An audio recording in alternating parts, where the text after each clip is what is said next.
ओम शांति। 21 अगस्त 2024 के ईश्वरीय महावाक्य हैं। आज के मधुर मुरली का सार। मीठे बाबा ने कहा, मीठे बच्चे, तुम हो चैतन्य लाइट हाउस। तुम्हें सबको बाप का परिचय देना है, घर का रास्ता बताना है। प्रश्न, आगे चलकर कौन सा डायरेक्शन और किस विधि से अनेक आत्माओं को मिलने वाला है? आगे चलकर कौन सा डायरेक्शन और किस विधि से अनेक आत्माओं को मिलने वाला है? उत्तर में बाबा ने कहा, आगे चलकर बहुतों को यह डायरेक्शन मिलेगा कि तुम ब्रह्मा कुमारियों के पास जाओ तो तुमको वह यह बैकुंठ का प्रिंस बनाने का ज्ञान देंगे। यह इशारा उन्हों को ब्रह्मा के साक्षात्कार से मिलेगा। अक्सर करके ब्रह्मा और श्री कृष्ण का ही साक्षात्कार होता है। जैसे आदि में साक्षात्कार का पाठ चला, ऐसे ही अंत में भी चलने वाला है। ओम शांति। रूहानी बाप बच्चों से पूछते हैं, सबसे तो नहीं पूछ सकते, नलिनी बेटी से पूछते हैं कि यहाँ क्या कर रही हो, किसकी याद में बैठी हो? सिर्फ बाप की याद में बैठी हो या और भी कुछ याद है? बाप की याद से तो विकर्म विनाश होंगे, और क्या याद करती हो? यह बुद्धि का काम है ना। हम आत्माओं को अपने घर जाना है तो घर को भी याद करना है। अच्छा, और क्या करना है? क्या घर में जाकर बैठ जाना है? विष्णु को स्वदर्शन चक्र दिखाते हैं ना, उनका अर्थ भी बाप ने अब समझाया है। स्व अर्थात आत्मा को दर्शन हुआ 84 जन्मों के चक्र का, तो वह चक्र भी फिराना पड़े। तुम जानते हो, हम 84 का चक्र लगाकर घर जाएंगे, फिर वहां से आएंगे सतयुग में पाठ बजाने, फिर 84 का चक्र लगाएंगे। विष्णु को कोई चक्र होता नहीं, वह तो है सतयुग का देवता। विष्णु पूरी कहो या लक्ष्मी नारायण की पूरी कहो, स्वर्ग कहो, स्वर्ग में लक्ष्मी नारायण का राज्य था। अगर राधे कृष्ण का राज्य कहते हैं तो यह भूल करते हैं। राधे कृष्ण का राज्य तो होता नहीं, क्योंकि दोनों अलग अलग राजाई के प्रिंस प्रिंसेस थे। राजाई के मालिक तो फिर स्वयंवर के बाद बनेंगे। तो यह जो विष्णु को चक्र दिया है, यह चक्र है तुम्हारा। तो यहाँ जब बैठते हो तो सिर्फ शांति में नहीं बैठना है, वर्षा भी याद करना है, इसलिए यह चक्र है। बाप लाइट हाउस हो, एक आंख में बाबा कहते हैं, इसलिए यह चक्र है। बाप कहते हैं तुम लाइट हाउस भी हो, बोलता चलता लाइट हाउस हो। हम आत्माएं बोलते चलते फिरते हुए बोलते है ना, देखते हैं, तो तुम चलता फिरता बोलता लाइट हाउस हो। एक आंख में है शांति धाम, एक आंख में है सुख धाम। घर और सुख की दुनिया दोनों को याद करना पड़ता है। याद से तो पाप कटने हैं, घर को याद करने से घर में चले जाएंगे। फिर चक्र को भी याद करना है। यह सारे चक्र की नॉलेज तुमको ही है। 84 का चक्र लगाया है। अब यह अंतिम जन्म है मृत्यु लोक में। नई दुनिया को कहा जाता है अमर लोक। अमर अर्थात तुम सदैव जीते रहते हो, तुम कभी मरते नहीं हो। यहाँ तो बैठे बैठे अचानक मृत्यु हो जाती है, बीमारियां होती है, वहाँ मरने का डर नहीं, क्योंकि अमर लोक है। तुम बूढ़े होते हो तो भी ज्ञान है। हम गर्भ महल में जाकर प्रवेश करेंगे, अभी जाते हैं गर्भ जेल में, वहां तो गर्भ महल पड़े। बाबा कहते हैं वहां गर्भ महल होता है, वहां पाप तो करते नहीं जो सजा भोगनी पड़े। यहाँ तो पाप करते हैं जिस कारण सजा भोग कर बाहर निकलते हैं, फिर पाप शुरू कर लेते हैं। यह है पाप आत्माओं की दुनिया। यहाँ तो दुख ही होता है, वहाँ दुख का नाम है। तो एक आंख में शांति धाम, दूसरी आंख में सुख धाम रखो। भले तुम जन्म जन्मांतर जब तप आदि करते आए हो, परंतु वह ज्ञान तो नहीं है ना, वह है भक्ति। उसमें कोई उक्ति भी नहीं मिलती कि तुम ऐसे सतो प्रधान बन सकते हो, कोई भी नहीं जानते। बस सुना है श्री कृष्ण भगवान वाच देह सहित, यह गीता के अक्षर हैं जो पढ़कर सुनाते हैं। ऐसे नहीं कहते कि तुम ऐसे बनो, सिर्फ पढ़ते हैं। बाबा कहते भगवान ऐसे कहकर गया था, जब आया था पतितों को पावन बनाने, सिर्फ गीता में परमपिता परमात्मा के बदले श्री कृष्ण का नाम डाल दिया है। अब श्री कृष्ण तो रथ ही है ना, उनको रथ चाहिए क्या? वह तो खुद देहधारी है। श्री कृष्ण का नाम किसने रखा? जिसको रथ नहीं है, जो परम आत्मा है वो सवार होगा, या कृष्ण जिसका खुद शरीर रथी पर वो आत्मा सवार हुई, तो उसको भला कैसे चाहिए होगा, है ना? उसके तो 84 तन बदले ना। तो बाबा कहते हैं रथ तो मुझे चाहिए, तो मैंने ब्रह्मा का रथ लिया है, तो वो भी कृष्ण बनने वाला, तो कृष्ण का लिया, लेकिन वो कृष्ण भी नहीं है, वो बनेंगे, है ना? तो ब्रह्मा के तन में आते हैं। तो बाबा कहते हैं मुझे थोड़ी चाहिए देह, है ना? तो वह तो खुद देहधारी है, उसको भला कैसे? तो श्री कृष्ण का नाम किसने रखा? जैसे छठी होती है तो नाम सबके पड़ते, बाप को तो सिर्फ शिव ही कहा जाता है। तुम आत्माएं जन्म मरण में आती हो तो शरीर का नाम बदलता है। शिव बाबा तो जन्म मरण में आता नहीं, वह सदैव शिव ही है। बुरी बिंदी जब लिखते हैं तो कहते हैं शिव। बिंदी आत्मा तो है बिल्कुल सूक्ष्म। आत्मा का अगर साक्षात्कार होता है तो भी किसको समझ में नहीं आता। देवी को देख खुश हो जाएंगे। अच्छा फिर क्या? प्राप्ति तो कुछ नहीं, अर्थ नहीं, सिर्फ नौधा भक्ति की। दर्शन किया तो उसमें ही खुश हो जाते। भक्ति बाबा कहते हैं नीचे गिराती है, बाकी मुक्ति जीवन मुक्ति की तो बात ही नहीं है। वह है सब भक्ति मार्ग, यहाँ यह है ज्ञान मार्ग। यहाँ अक्सर करके साक्षात्कार होता है ब्रह्मा का, फिर श्री कृष्ण का हो। कहेंगे इस ब्रह्मा के पास जाओ तो तुम कृष्णपुरी वैकुंठ में जाएंगे। लक्ष्मी नारायण का भी साक्षात्कार हो सकता है, ऐसे नहीं साक्षात्कार हुआ माना सदगति हो गई। यह सिर्फ इशारा मिलता है, यहाँ जाओ, आगे चलकर भक्तों को साक्षात्कार होगा, डायरेक्शन मिलेगा। तुम्हारा त्रिमूर्ति भी अखबार में पढ़ता है, ब्रह्म कुमारियों का नाम भी पढ़ता है, तो ब्रह्मा का ही साक्षात्कार होगा कि इनके पास जाने से तुमको यह वैकुंठ का प्रिंस बनने का ज्ञान मिलेगा। जैसे अर्जुन को विष्णु का और विनाश का साक्षात्कार हुआ। बाप कहते हैं तुमको कमल फूल समान बनना है, परंतु स्थायी तो तुम नहीं रहते हो, इसलिए अलंकार विष्णु को दे दिए गए हैं। नहीं तो देवताओं को शंख आदि की दरकार है क्या? मुख से सुनने को शंख ध्वनि कहा जाता है। कमल का राज भी बाप समझाते हैं, तुम ब्राह्मणों को इस समय कमल फूल समान बनना है। गदा में 5 विकारों रूपी माया को जीतने के बाप उपाय बताते हैं।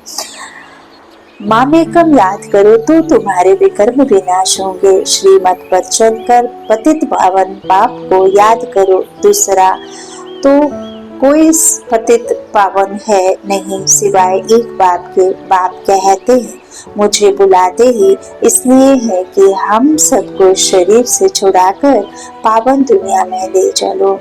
तो पावन बाप ही आकर सब आत्माओं को पतित से पावन बनाते हैं, क्योंकि अपवित्र आत्माएं तो घर में अथवा स्वर्ग में जा नहीं सकती हैं। बाप कहते हैं पवित्र बनना है तो मुझे याद करो, याद से ही तुम्हारे पाप करते जाएंगे, यह मैं गारंटी करता हूँ। बुलाते हैं हे पतित पावन आओ, हमको पावन बनाकर नई दुनिया में ले चलो। लेकिन बाबा कहते हैं कोई नई दुनिया पुरानी दुनिया ऐसे नहीं है कि कोई आसमान में होगी एक नीचे पाताल में होगी, नहीं। फर्स्ट फ्लोर पे शांति धाम, सेकंड फ्लोर अभी बाबा ने संगम पर सूक्ष्म बतन, और थर्ड फ्लोर जिस संसार में हम आत्माएं ये शरीर धारण करती हैं वो एक ही है। लेकिन जब पुण्य आत्माएं जब विकारी आत्माएं नहीं होती हैं, निर्विकारी होती हैं, तब इसी धरा पर देवकुल होता है, देवी का राज्य, देवी देवताओं का राज्य होता है। शिवालय, शिव बाबा उस राज्य को स्थापित करते हैं ना, सुख की दुनिया को। तो बाबा कहते हैं आत्माओं को पतित से पावन बनाते हैं, क्योंकि अपवित्र आत्माएं तो घर में नहीं जा सकती। बाप कहते पवित्र बनना है तो मुझे याद करो, याद से तुम्हारे क्या कट जाएंगे, पाप पुण्य करने लग जाओगे। तो कैसे जाएंगे? बाबा कहते हैं बुलाते तो हैं, अब कैसे जाएंगे? कितनी सीधी बात बताते, बाप की सहज नॉलेज और सहज बात है।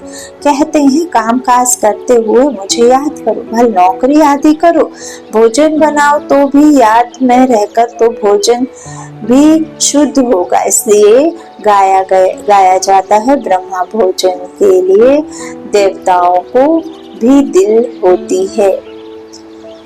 यह बच्चियां भी भोग लेकर जाती हैं तो वहाँ महफिल होती है, ब्राह्मणों और देवताओं का मेला लगता है, भोजन स्वीकार करने आते हैं।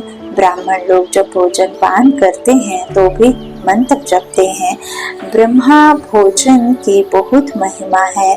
सन्यासी तो ब्रह्म को ही याद करते हैं, वह है आदि के सन्यासी। कहते हैं ब्रह्मा कहते हैं हमने घर बार मिल्कियत आदि सब छोड़ा है, किसी भी फिर अभी अंदर घुस पड़ते हैं। तुम्हारा है बेहद का सन्यास, तुम इस पुरानी दुनिया को ही भूल जाते हो, तुमको फिर जाना है नई दुनिया में। घर गृहस्थ में रहते बुद्धि में यह है कि अब हमको जाना है सुख धाम पाया शांति धाम। शांति धाम को भी याद करना पड़े। बाप को शांति धाम और सुख धाम को याद करते हैं। बाबा कहते हैं बाप को शांति धाम को और सुख धाम को याद करते हैं। यह हमारा बहुत जन्मों के अंत का जन्म है। बाबा कहते हैं ये तुम्हारा कौन सा है ना, इसके बाद नहीं है। तो 84 जन्म पूरे हुए, अब घर चलना है ना। सूर्यवंशी से चंद्रवंशी, फिर वैश्य शूद्री बने, अशूद्र बने। वे लोग फिर कहते आत्मा से परमात्मा। आत्मा को कोई लेप छेप नहीं लगता, क्योंकि आत्मा ही परमात्मा है। बाप कहते हैं यह भी इन्हों का उल्टा अर्थ है। बाप बैठ हम सो का अर्थ समझाते हैं। हम आत्मा परम पिता परमात्मा की संतान हो। पहले पहले हम स्वर्गवासी देवता थे, फिर चंद्रवंशी क्षत्रिय बने। 2500 वर्ष पूरा हुआ, फिर वैश्य शूद्र वंशी भिखारी बने। अब हम ब्राह्मण चोटी बनते हैं, यहाँ बैठे हैं जैसे कि 84 की बाजोली खेलते हैं। यह बाजोली का भी ज्ञान है। बाबा कहते हैं आगे तीर्थों पर जाते थे तो भी ऐसे बाजोली करते, निशान डालते नहीं जाते थे। अभी तुम्हारा तो सच्चा तीर्थ है शांति धाम और सुख धाम, तुम हो रूहानी पंडे। बाबा कहते सबको राह देते हो, बाप को याद करो तो शांति धाम चले जाएंगे। संत आदि, बाबा कहते साधु संत आदि सभी शांति धाम में ले जाने के लिए ही मेहनत करते हैं, परंतु जा कोई भी नहीं सकते। जाएंगे फिर सारा हो लौट इकट्ठा। बाप ने समझाया सतयुग में तो बहुत थोड़े होते हैं, फिर भी वृद्धि होती जाती है। तो तुम हो स्वदर्शन चक्रधारी, देवताएं नहीं, परंतु इस समय तुम्हारी माया के साथ युद्ध चल रही है। बाबा कहते हैं उस लड़ाई में भी जिसको जोरदार चमत्कार, बाबा कहते हैं जोरदार क्या हुआ कि जोरदार समझते हैं तो फिर उनके पास जाकर शरण लेते हैं। अभी तुम कितनी शरण लेते हो, किसकी शरण लेते हो? स्त्री पुरुष दोनों कहते हैं हम शरण पढ़ते हैं तेरी, मेरा तो शिव बाबा एक दूसरा ना कोई। इस तरह बाबा कहते सब आत्माओं का बाप तो एक है ना, उस एक के तुम बच्चे हो। साधु संत तो एक नहीं है, अनेक भगवान हो जाते हैं। जो घर से जो घर से रूठे वह भगवान फिर बड़े बड़े साहूकार करोड़पति जाकर उन्हों के विषय में शिष्य बनते हैं और महफिल मनाते हैं। गंदे खान पान के तमो प्रधान मनुष्य है ना। हिंदुओं को फिर अपने धर्म का ही पता नहीं है। बाबा कहते हैं थोड़ा गंदे खान पान की तमोप्रधान मनुष्य की याद रखना है। अच्छा, ओम शांति। बाबा कहते हैं मैं समझाते हैं बाप, तुम तो वास्तव में आदि सनातन देवी देवता धर्म के हो, परंतु पतित बन गए हो, इसलिए अपने को देवता कहला नहीं सकते। वह धर्म ही प्रायः लोप हो गया है। मनुष्य कितने भिखारी क्रिमिनल आई वाले होते। एक मिनिस्टर बाबा के पास आया था, बोला हमारी तो क्रिमिनल आई जाती है। बाप समझाते हैं बच्चे सिविलाई बनो। जब तक क्रिमिनल आई जाती है तब तक तुम पतित हो। अपने को भाई भाई समझते हो, वह क्रिमिनल दृष्टि उड़ जाएगी। हम आत्मा भाई भाई है, एक बाप से वर्षा ले रहे हैं। आत्मा का तख्त यह प्रकृति है, इसको कहा जाता है अकाल तख्त। अकाल आत्मा इस तख्त पर विराजमान है। प्रकृति के बीच सभी की आत्मा विराजमान है ना। तो यह मिट्टी का पुतला है। कौन मिट्टी का पुतला है? शरीर, और मिट्टी में मिल जाना है, पंच तत्वों में विलीन हो जाता है। सारा पट आत्मा में ही भरा हुआ है। बाप कहते हैं मैं 5000 वर्ष के बाद आता हूँ तुम बच्चों को वर्षा देने। तुम जानते हो हम आए हैं हेल्थ वेल्थ हैप्पीनेस का वर्षा लेने। सतयुग में क्या अथाह धन मिलता है। तुम 21 पीढ़ी देवता बनते हो। बुढ़ापे बिगर कभी कोई मरेगा नहीं।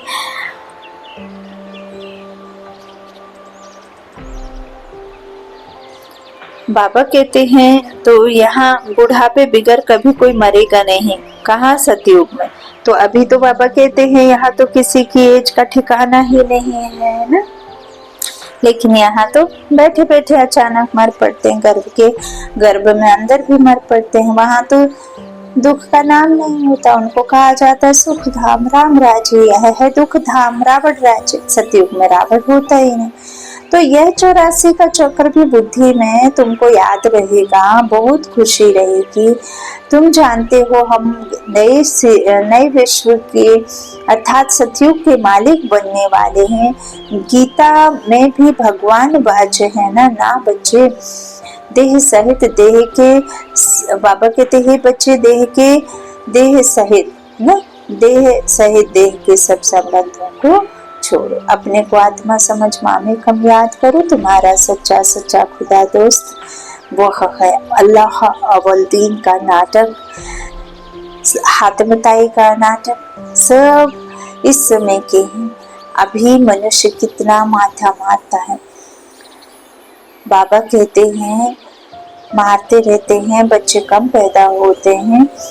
बेहद का बाप कितना कम कर देते हैं। सारे विश्व में सतयुग में 9 लाख आबादी जाकर रहती है। बाबा कहते हैं बाकी इतने करोड़ों मनुष्य होते ही नहीं, सब मुक्ति धाम शांति धाम में चले जाएंगे।